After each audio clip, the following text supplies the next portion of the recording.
This is Newsroom. Hello and welcome from Johannesburg here in South Africa. My name, of course, Eben Jansen. The show is always live, broadcast from our studios here in Auckland Park.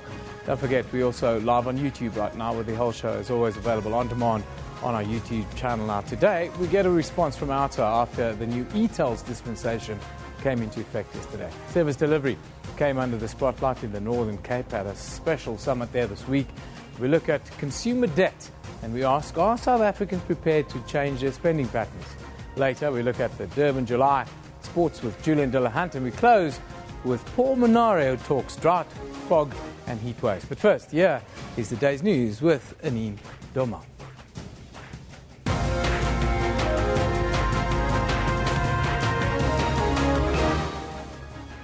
Good morning, I'm Anine Dormal. Let's take a look at the stories making headlines today. The Gauteng MEC for Transport, Ishmael Vadi, has condemned the orchestrated violence in Mamelodi, northeast of Pretoria. This morning, a Patco bus driver was killed in the violence and more than 3 others were injured when shots were fired at 2 buses passing near Mamelodi. Taxi operators are protesting against the newly issued contract of Autopacks to operate in certain routes in the area.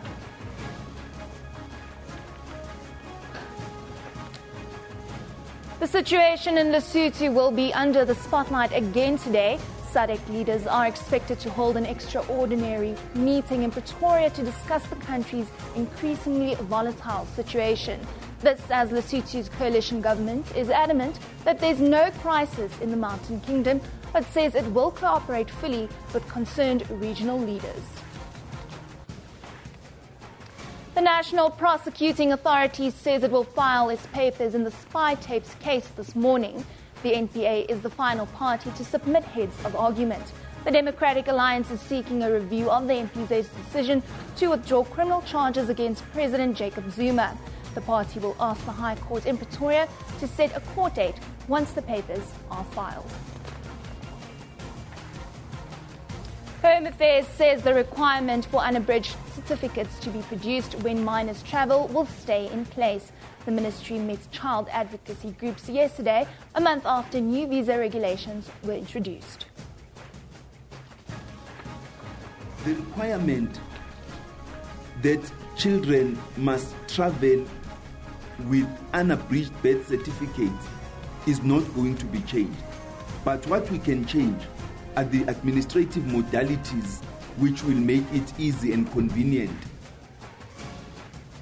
As parliamentary election results are still set to be released in Burundi, the United Nations has reiterated that the elections were not fair or free. Yesterday, the UN also said that human rights were violated in that country. And 2 times champion Rafa Nadal crashed in the second round of Wimbledon after being outmuscled in 4 sets by Dustin Brown of Germany. The Spaniard fell 7-5, 3-6, 6-4, 6-4 as Brown unleashed thunderous serves, ground strokes mixed with clever drop shots against him. Well, remember, you can find all of those stories on our Newsroom Facebook page. Just search for Newsroom. You can also follow us on Twitter at SABC Newsroom. Eben, over to you. Yeah, thank you very much. And after months of motorists opposing the e-toll tariffs, travellers will feel some relief as a reduction in fees came into effect yesterday. The dispensation is set to benefit non-registered and e-tag users, as well as registered users who will be seeing a decrease in monthly caps. Now today, we are joined in studio by the opposition to Urban Tolling Alliance's spokesperson, John Clark. Very good morning to you. Morning, hi. Before we start though, John, I just want to go back to yesterday. We had Sanrel's Vusi Mona in studio with us. I'd like you to react to what he had to say yesterday. What about punitive measures for those who refuse to pay? Are we still not going to be able to renew licenses? Is that going to be a key punitive measure going forward?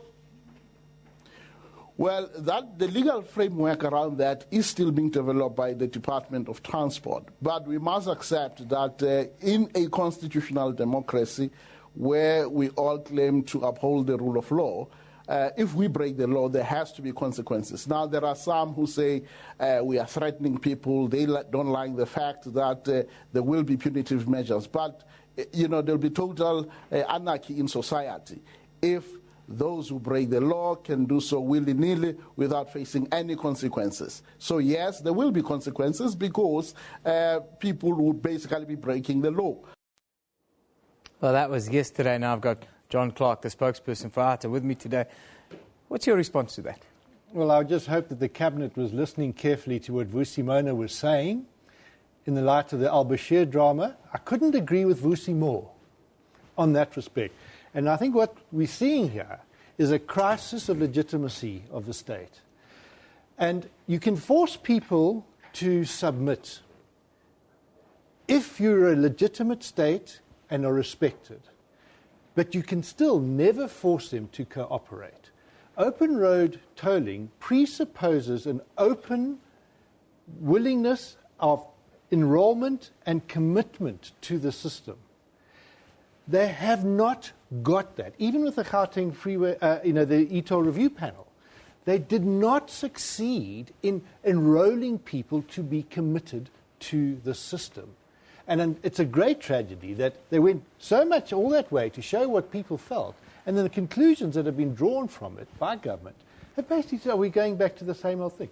So, unfortunately, it's I've lived long enough by these grey hairs to remember what happened under the apartheid era, and I see the same narrative playing itself out now when they try to persuade us young white men that it was our duty to the state to go and fight in the SADF. It brings up those same emotions now when we start seeing this sort of thing. So I'm just saying that's my response. And I think I want to get beyond this now and try and find a way beyond e-tolls. There's also a thought that's emerged amongst all of this that suddenly now the public will be more accepting of the system. What's your view?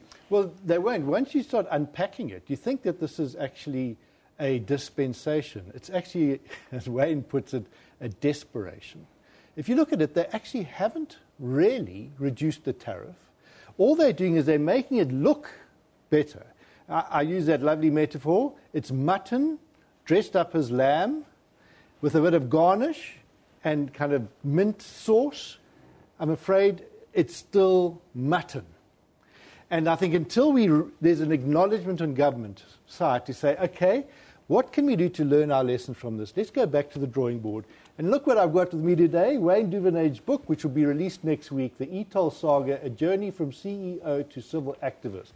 It's a wonderful read, and hopefully, I just pray and hope, that Sanral, Vusi Mona, Minister Peters, and everyone else will say, okay, let's kind of lessen all this kind of antagonism and adversarialism.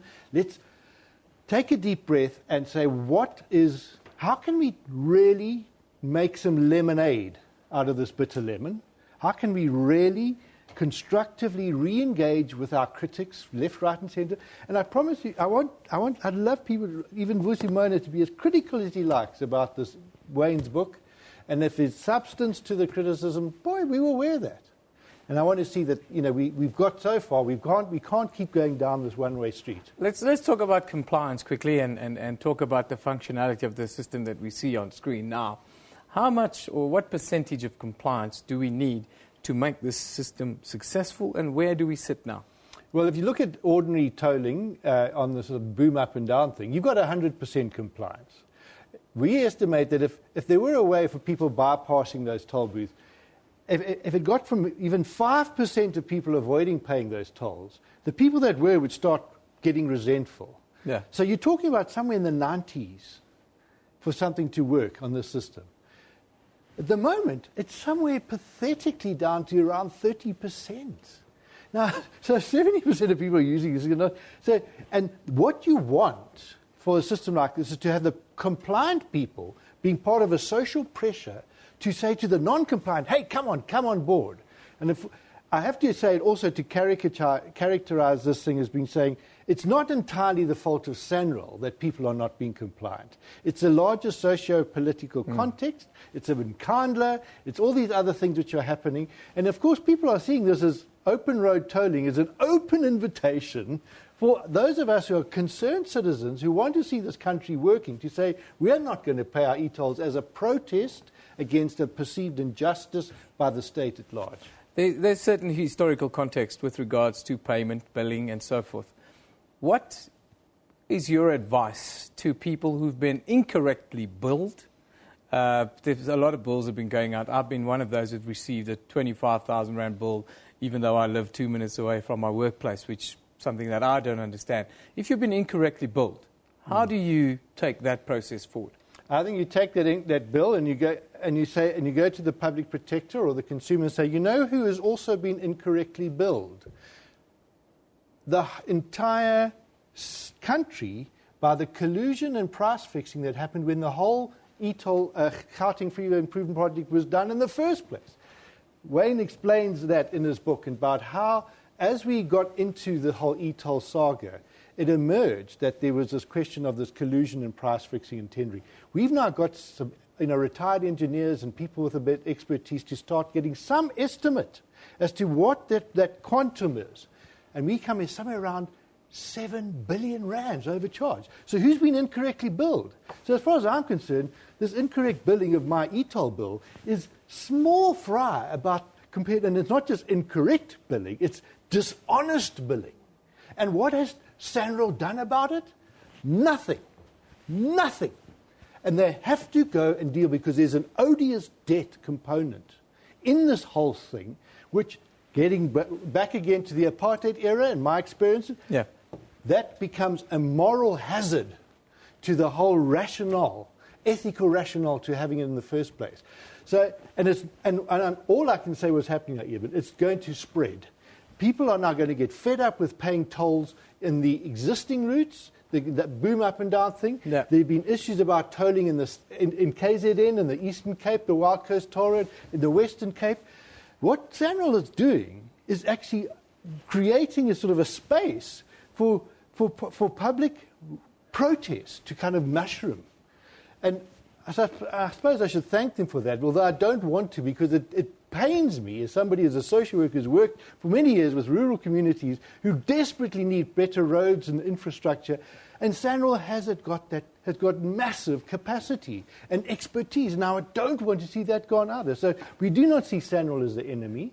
We do not see the state as the enemy. Yeah. We're wanting to find a new partnership where civil society can walk together with the state instead of walking apart.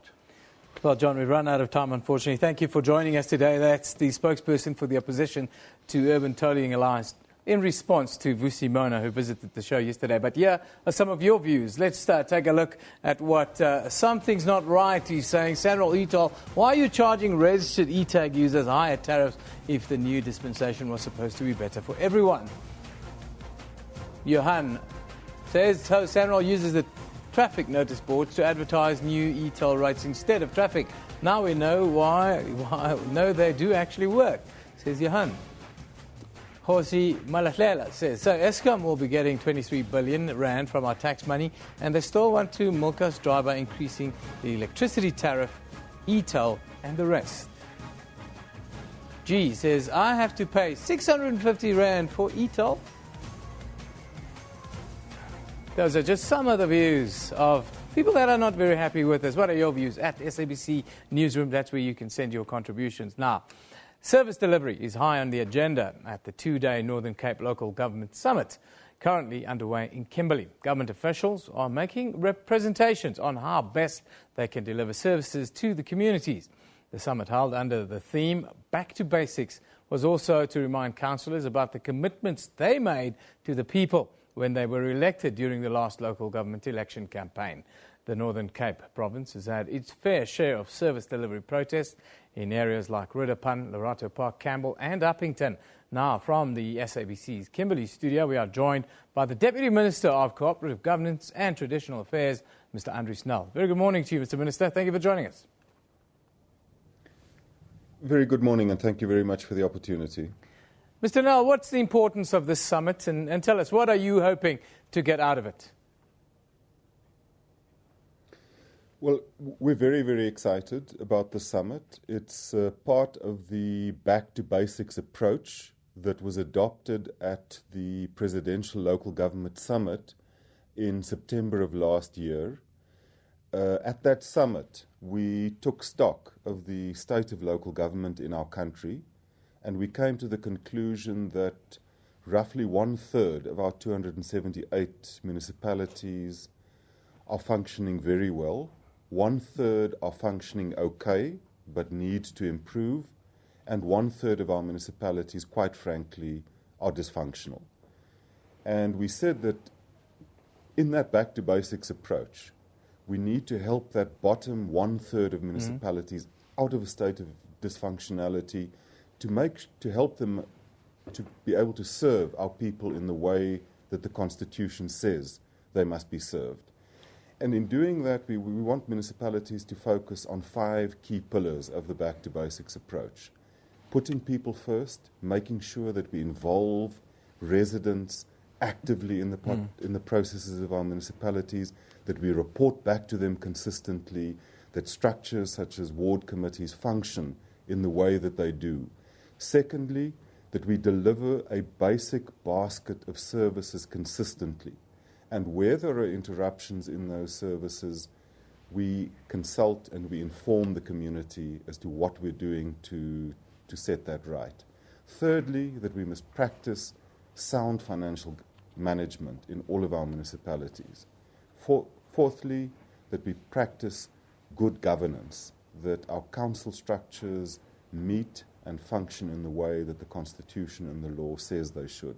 And lastly, that we help those municipalities build strong and resilient institutions, including appointing the correct senior management and middle management in those municipalities. So what we're doing here today is launching the Back to Basics program in the Northern Cape.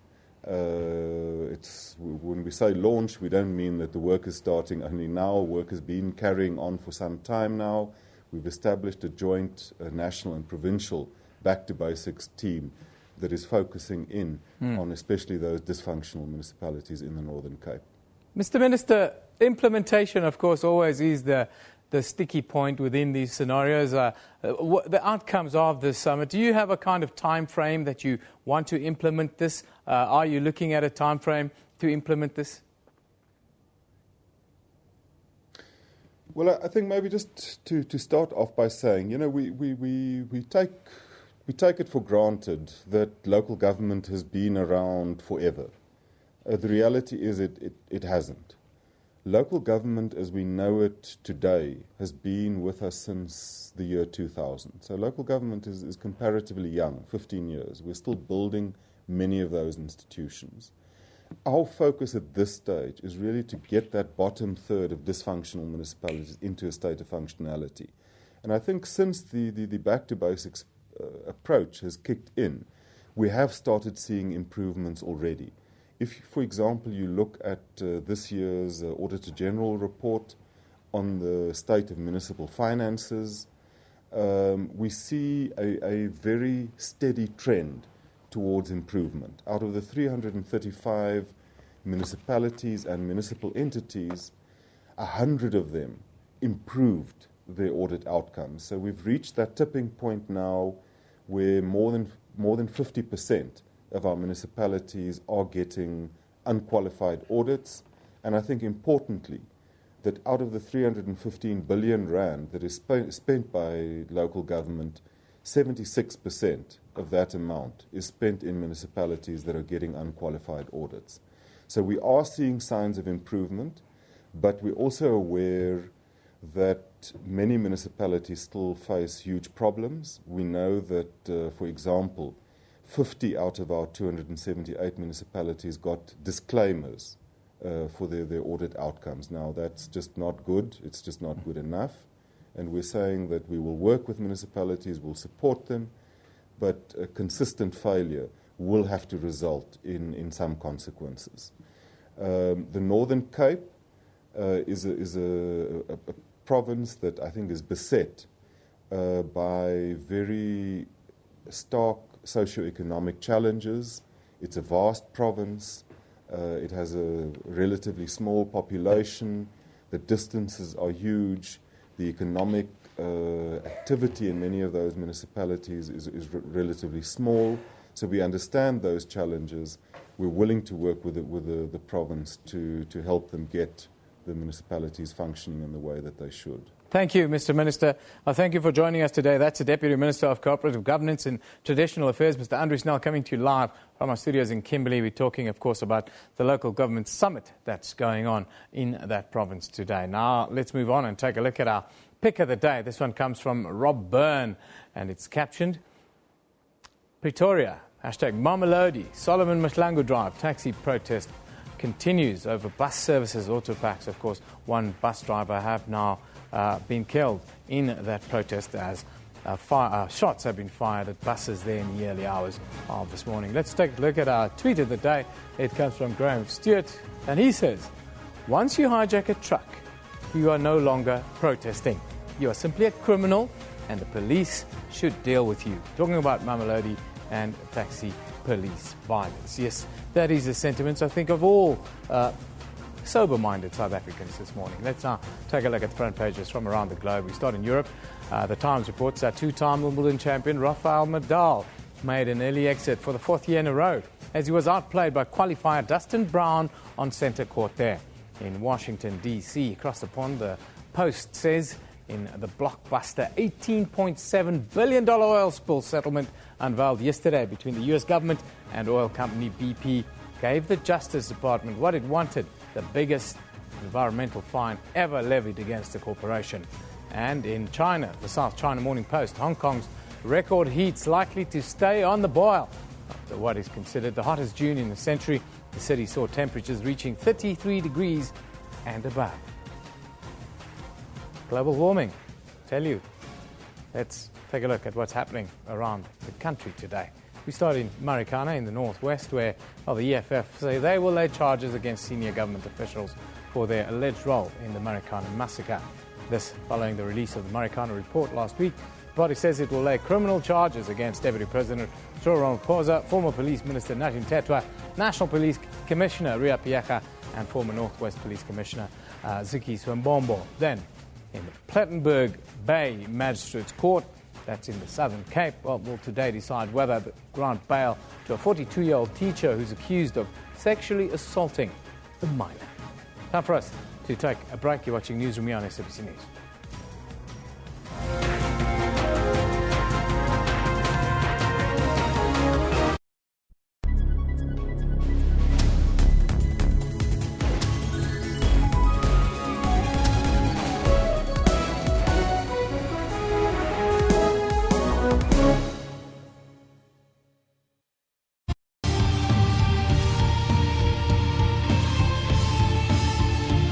Welcome to Network, a technology news program that also discusses what's trending in social media in and around Africa. MTN has launched its new movie and television streaming service, Front Row.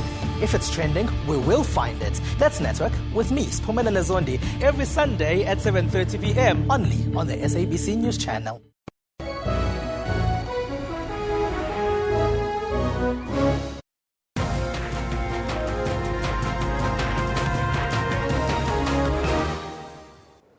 Welcome back. This is Newsroom. Now, nearly 10 million South African consumers are over-indebted, according to the South African Human Rights Commission. Debt Rescue has also sent a warning that South Africans should brace themselves for tough economic times that lie ahead of them, especially here in Gauteng. The cost of living is set to rise, with consumers faced with a number of price increases. Firstly, the first phase of the new e-toll dispensation coming into effect, an increase in the price of fuel and municipal electricity hikes. Debt will continue to drown consumers. There's also a possibility that interest rates might go up later this year. Debt Rescue Head of Operations, Anneline van der Poel, joins us in studio today to tell us how do we survive under the current tough economic conditions. Good morning, Anneline. Thanks for joining us. Good morning, Eben. Thank you. The situation and the prospects certainly doesn't look good, and I think if you read the mainstream media, it makes the individual really depressed. How do we come to terms with this, and how do you keep your budget together? Eben, I think the most important thing for people is to do take a very hard look at their financial circumstances. obviously, firstly, the best way is to go about is draw up a budget. Look at what you owe, look at what your income is, look at what you need for your living expenses, and start from there. Most important usually is to start by looking at your living expenses. Look where you are sitting with unnecessary expenses that you can possibly cut, etc., and get back as close as you can. South Africans, we don't save. We know that South Africans don't save. So what's the use of talking about this? Isn't there something else we can do? Isn't there punitive steps we can take if people live above their means? You know, Eben, yes, South Africans don't have a very high savings culture. About 75% of your income is going towards servicing debt. And the beauty of it is the fact that we've got this legislation, part of the National Credit Act, is that we have debt counselling as a solution. If you've already reached the point where you have that debt and there is nothing that you can do about it, and you are you've cut your living expenses already, to look at the solution, find help, go see a debt counsellor and help them restructure your debt for you. Now, that's the one element. The other element, of course, is borrow more money. No. We shouldn't be borrowing more money, but we do. Shouldn't there be a cap on who should be on these kind of micro loans that we see and micro lenders that we see with ridiculous interest rates in the right? That's pretty much all over.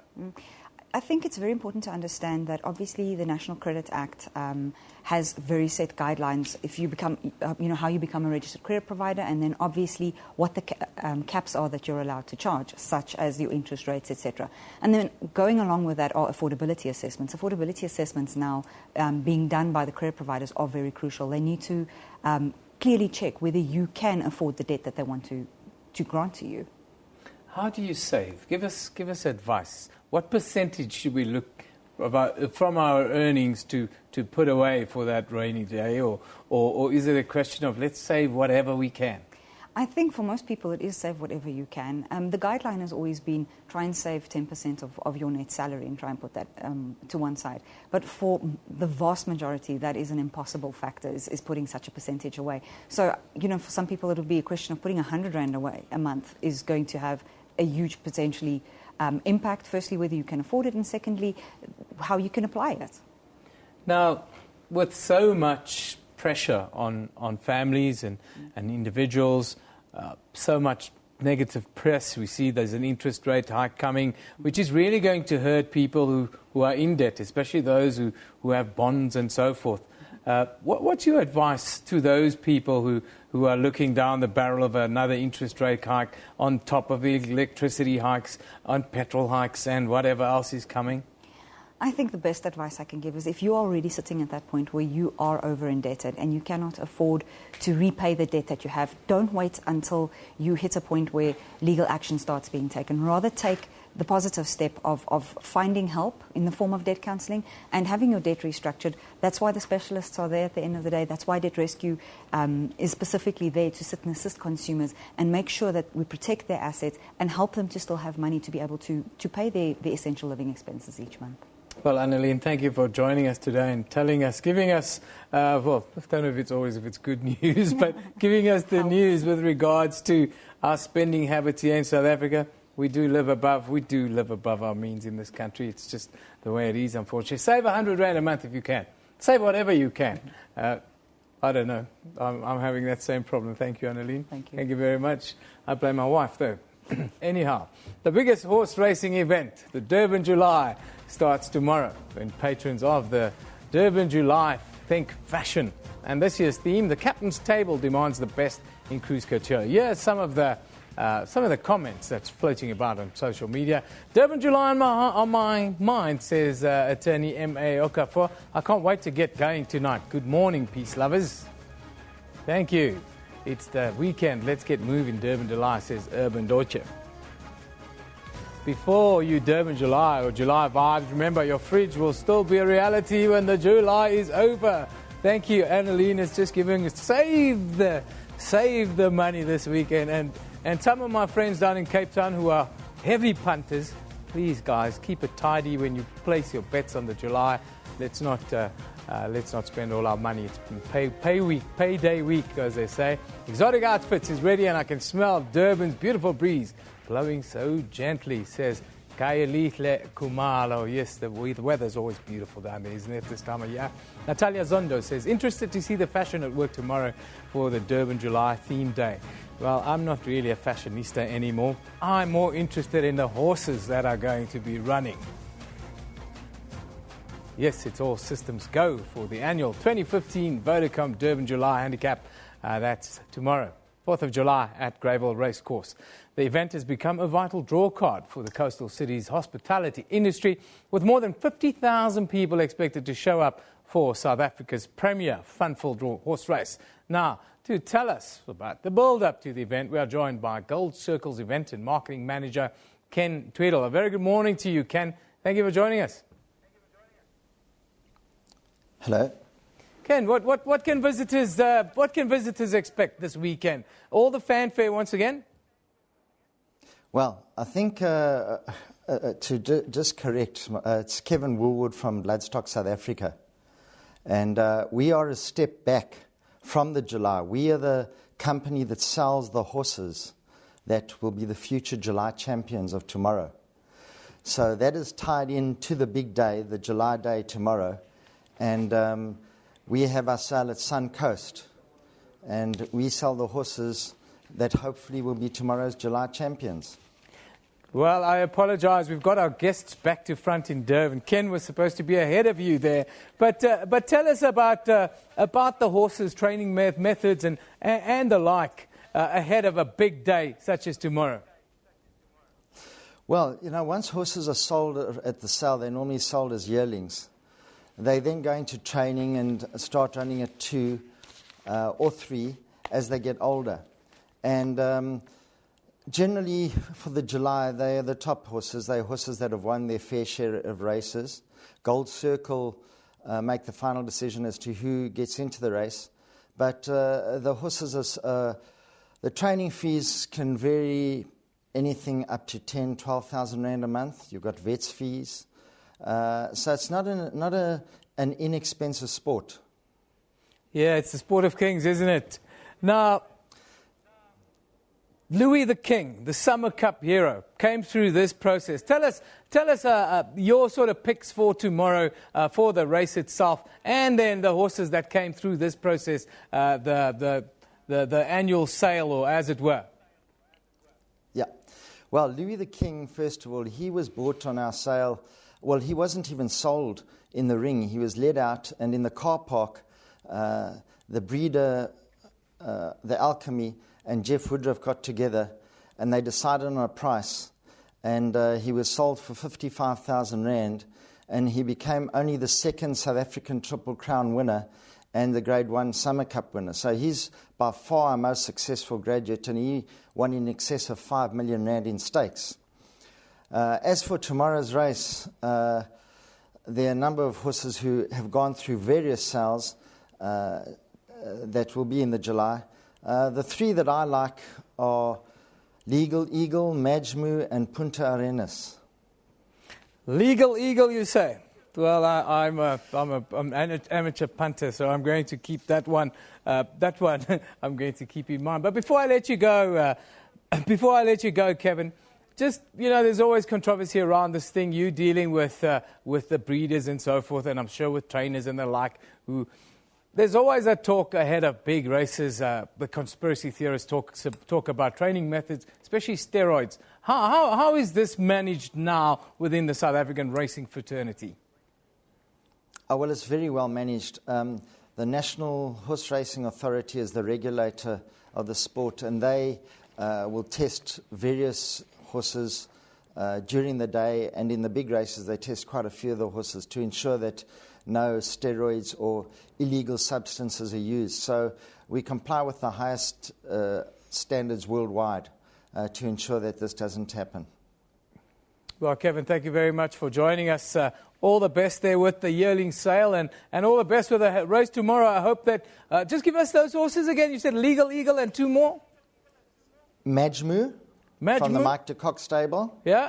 And then Punta Arenas, who's going to be a lot of people's sentimental choice because he's trained by Stan Ellie, who will be retiring, handing in his training license at the end of July. Well, thank you. Thanks very much. That's the CEO of Bloodstock South Africa, Kevin Woolward, giving us, a little insight tip into what's happening. After a short break, we're going to have a look at those again. But quickly, let's just take a look at what's on our Newsroom Facebook page today. Of course, Gauteng's MEC for Transport, Ismail Vadi, has condemned the killing of a Patco bus driver after he came under fire by unknown assailants in Mamelodi, east of Pretoria. And Home Affairs Minister Malusi Gigaba will today meet with the mothers of the 2 children who were allegedly kidnapped by their fathers. Finally, oil prices dropped today as a rising US rig count stoked fears of oversupply, and after Chinese regulators opened an investigation into suspected stock market manipulation. For more updates, you can go to our Facebook page, or you can go to our website, sabc.co.za/news. Time to take a break. This is Newsroom.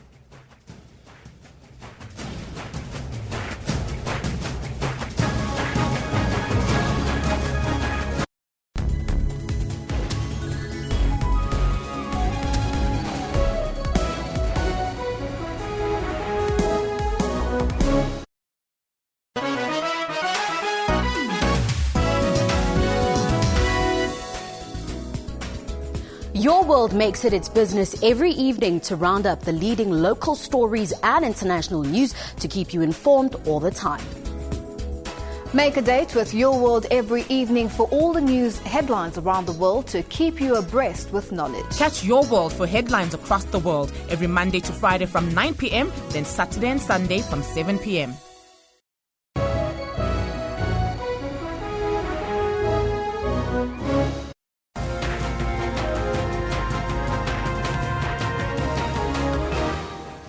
Welcome back. You're watching Newsroom on SABC News. Let's take a look at the stories making headlines today.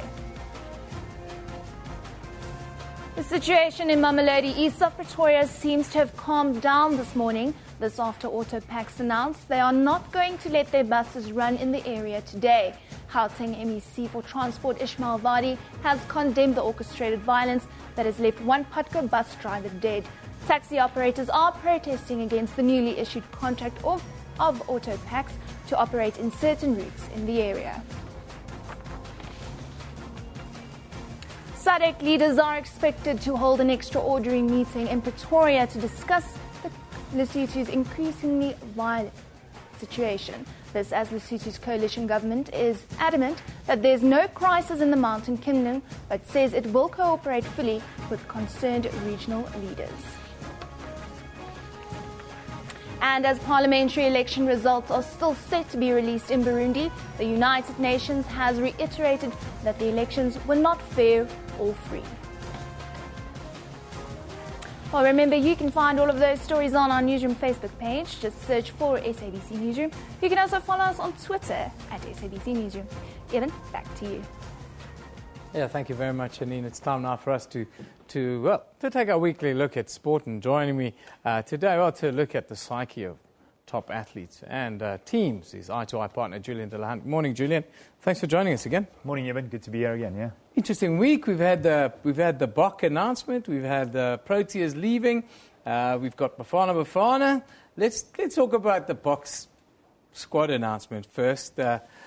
I get a very negative sentiment coming out of the Bok setup at the moment. Maybe it's just me, but you know, there's talk of all the injuries and how things are not panning out properly for us in a World Cup year. Is there an air of excuses that you get ahead of, that coincided with the Bok team announcement, or am I being overcritical? Well, yeah, I mean, perhaps there's a little bit of over criticism there. I think there is a bit of cynicism around the Heineke Meyer squad that he selected. Obviously, there's a number of people and a lot of pundits that are saying there's a kind of too many Bulls players, for example, and Heineke's sticking to old, tried and tested methodologies.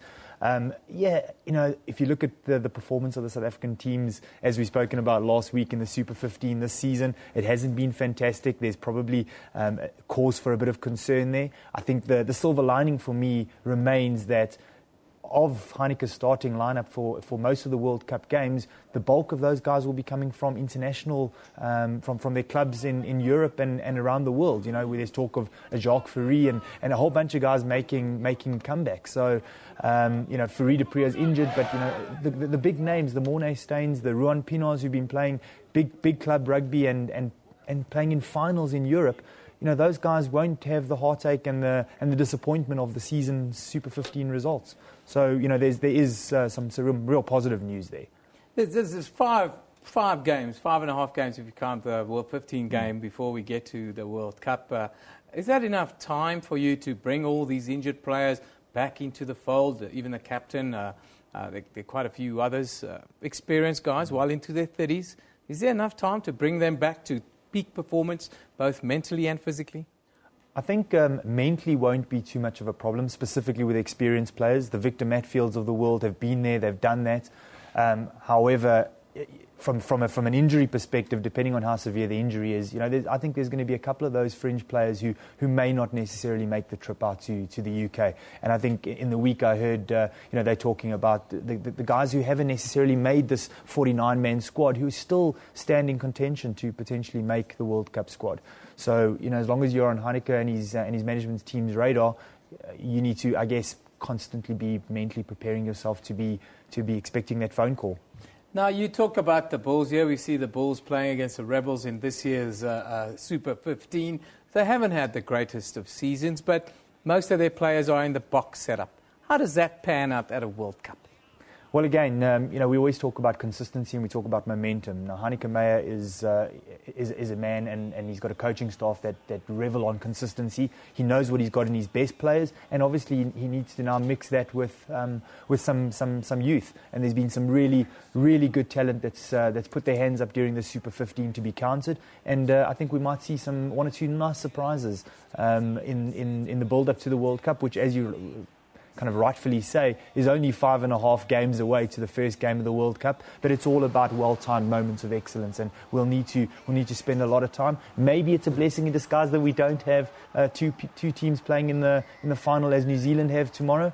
You know, a couple of injuries in the Hurricanes or the Highlanders squad. They're going to be making up the bulk of the New Zealand and All Blacks team going into the World Cup. So maybe it's not a bad thing that we're getting two extra weeks of rest. Now, Julian, this is something that you'll be the expert on. The mentality that the Super 15 or the results of the Super 15 teams take into a team like the Springboks in a World Cup year. Is it that important? Yes and no. I think no specifically, as I said, there's going to be a blooding of international players that would have joined. It's a brand new setup for many of the youngsters. There will be energy, there will be invigoration. It's a World Cup year. Everyone wants to play in a World Cup. Heineke and his team, as well as their sports psychologists, will be spending a lot of time on let's focus on the World Cup. Let's get the processes right, but let's focus mentally on what does it look like in 5 games time from now when we walk onto the pitch in the UK, and ultimately what it looks like at the end of September when we win the final. So there'll be a lot of focus on World Cup.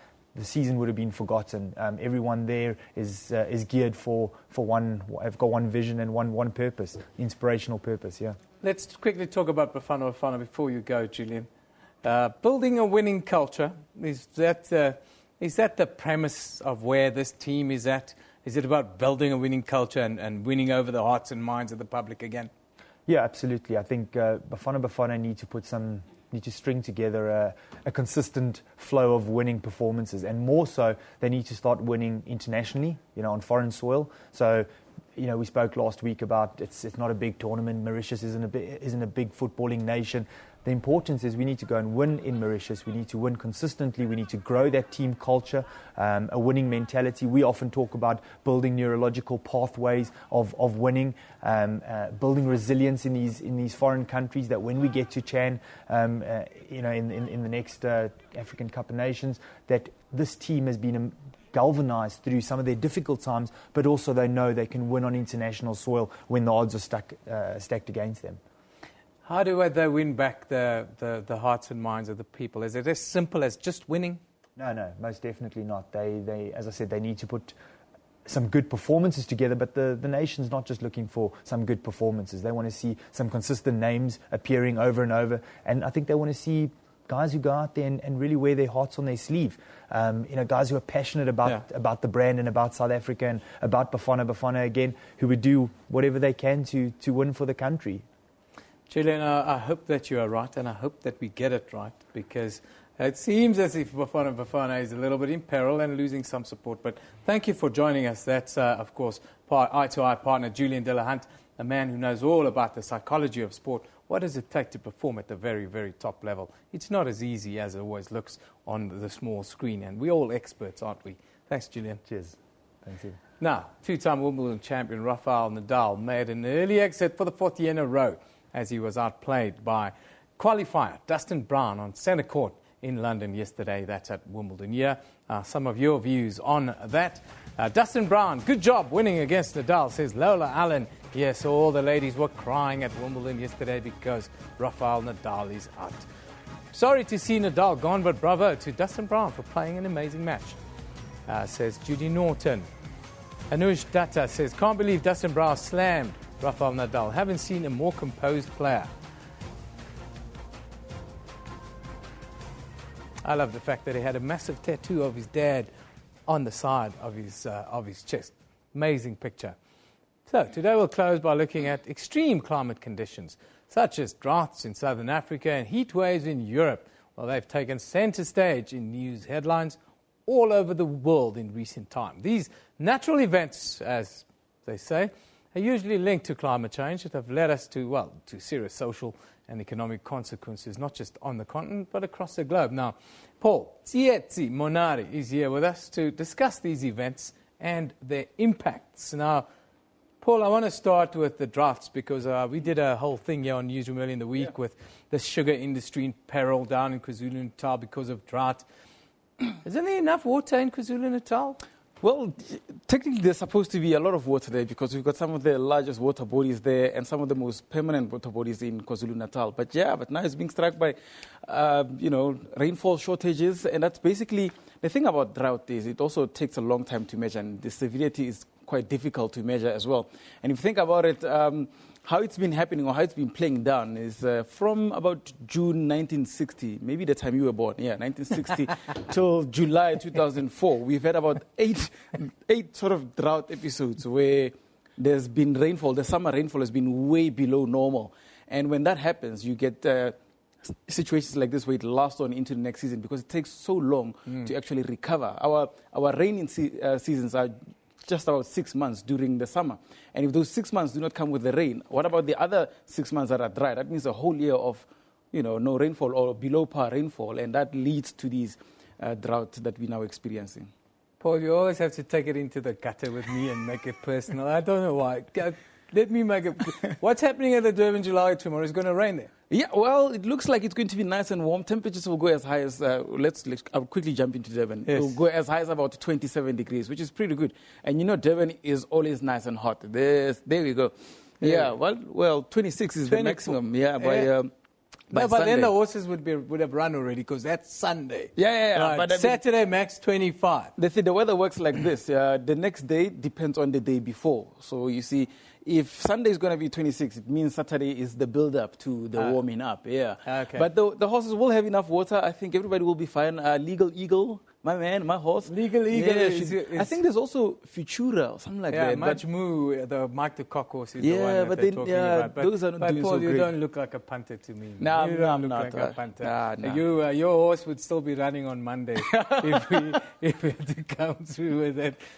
Let's get serious here quickly. You're going there. No, you make it personal with me. Let's get serious quickly, Paul. I want to talk about the heat waves that we've seen because the numbers of people that are dying in Pakistan and India are just immense. Why do you see so many deaths during these heat waves in countries that are traditionally quite hot? Yeah, well, look, for places such as India, it's not as severe. It's only severe because there's a lot of people, so there would tend to be a lot of casualties. But yes, heat waves, they're quite devastating, and they last over a long time, about a week or so of extreme hot weather. And now it's moved all the way to Europe now. Places such as Belgium is having really, really hot days. Just last night, they had about 23 degrees in the middle of the night. Yeah, so it was quite hot. And they're not used to that in Brussels. Yeah, no, when I lived in Europe, when it got to 28 degrees, they'd send us home because it would be too hot in the school. That was amazing, actually. Imagine, yes. Yeah. But now this week here in Johannesburg, before I let you go, we had fog. Fog all over the city, and we had a 65-car pile-up because, in Joburg, whenever the weather's bad, people speed up, it seems. Yeah, exactly. And surprisingly, on that day, I decided to use my bike, and I could literally not see much in front of me. But yeah, we had lots of fog, but that's basically just water vapor, in the sky that just does not lift high enough, and then it just sticks there. KwaZulu-Natal Midlands, they used to they have it quite a lot. But yeah, we had a lot of it, and you know what happens with driving, and the minute you add a bit of water, it's like people are instant half retards. Just add water, and then we just can't water drive anymore. And all the silliness comes out. And the silliness comes out. So I'm going to hold you to account for your horse. What's your horse? Legal Eagle. Legal Eagle, but that's a favorite for. That's because I go with favorites. Okay, Legal Eagle. I'm going with Mike the Cock's horse called Majmu. 4th of July tomorrow. Hopefully I don't have to come back to work on Monday because I'll win the Pick 6 and my whole life will be sorted out. Thanks, Paul. Thanks for coming. As always, it's really nice to have our meteorologist expert on all things, including horses now. Paul Munare. Yeah. Well, the horses are not behaving, are they? No. That's Paul's horse, by the way. The one who ejected his jockey. That's Paul's horse. Newsroom is broadcast live from our studios here in Auckland Park, Johannesburg, every weekday morning between 9 and 10 a.m. We also stream live on YouTube at that time. Well, the whole show is always available on demand on our YouTube channel. This is SABC News. You've been watching Newsroom. We love it in the morning. We love the July. Look at that. Let's hope that doesn't happen to Paul tomorrow. That's your horse, yeah.